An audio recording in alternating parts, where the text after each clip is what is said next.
Even after the first few pages of the script, I knew it could be something special. Seeing Captain Kurt fight his way through this broken world in search of something better, it just really stuck with me.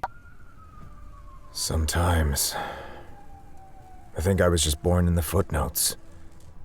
Like my story was never meant to be read, just skimmed and skipped over on the way to someone else's glory. I didn't write this film to make the audience feel comfortable. I wrote it to challenge them. You're supposed to resent the people of Double Titletown. Their perfection, it's unbearable. But if you're being honest, that resentment is just dressed up jealousy. Deep down, we all want the clean air, the open gates, the illusion of peace. But the real story, the one that matters, lives in Multi-Lannyville. That's where the fight is. That's where people bleed and break and still believe.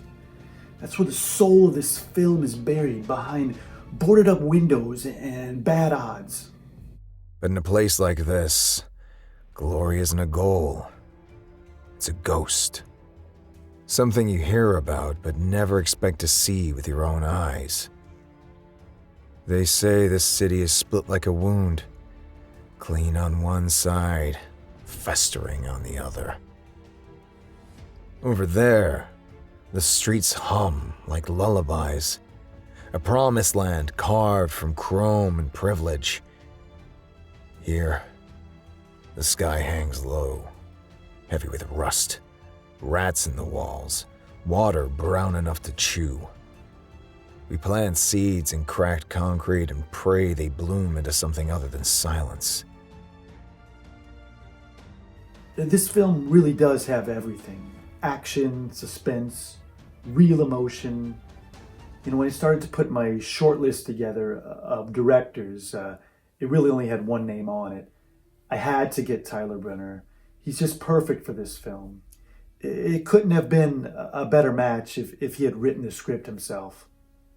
I've always liked the challenge of being tasked to kind of balance the dramatic, story-driven piece with enough action and suspense to keep the audience at the edge of their seat.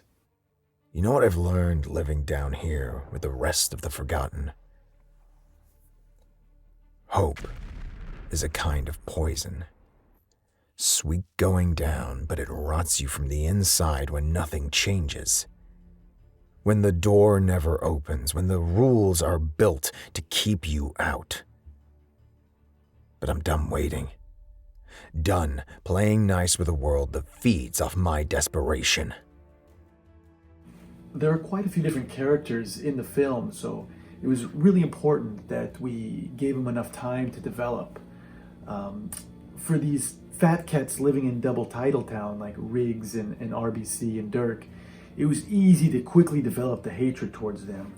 But the relationship between Kurt and Steve the bartender was much more complex and nuanced, so I wanted to make sure I gave that enough time to develop and focus on the relationship between those two.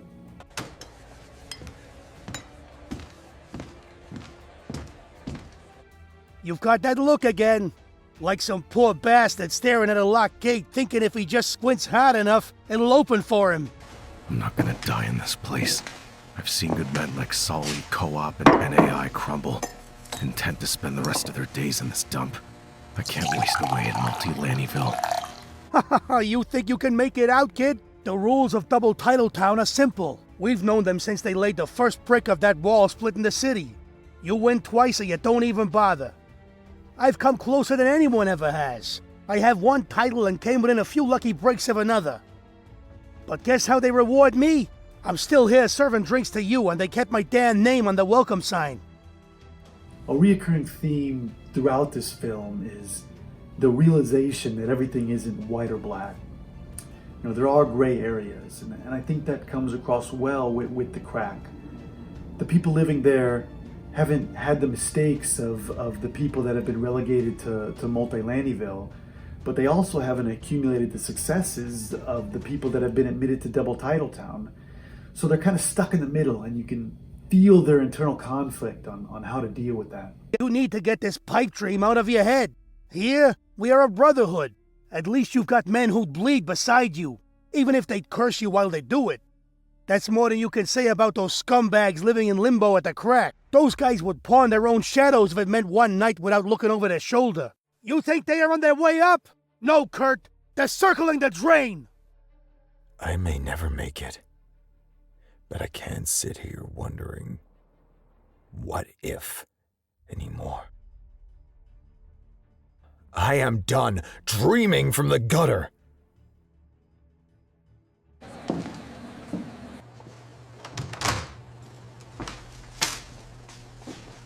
Being on set for this one, it just reminded me of why I fell in love with filmmaking in the first place. We poured everything we had into this film, and I haven't felt this level of excitement and energy since my first days behind the camera. It's just gonna be a big hit. I can really feel it, and it's one you have to see in theaters, so I hope you enjoy it as much as I did. This time I sail not away from the wreckage, but through it, toward a shore that never welcomed me. And if I drown, let the waters carry word of a man who dared to rise.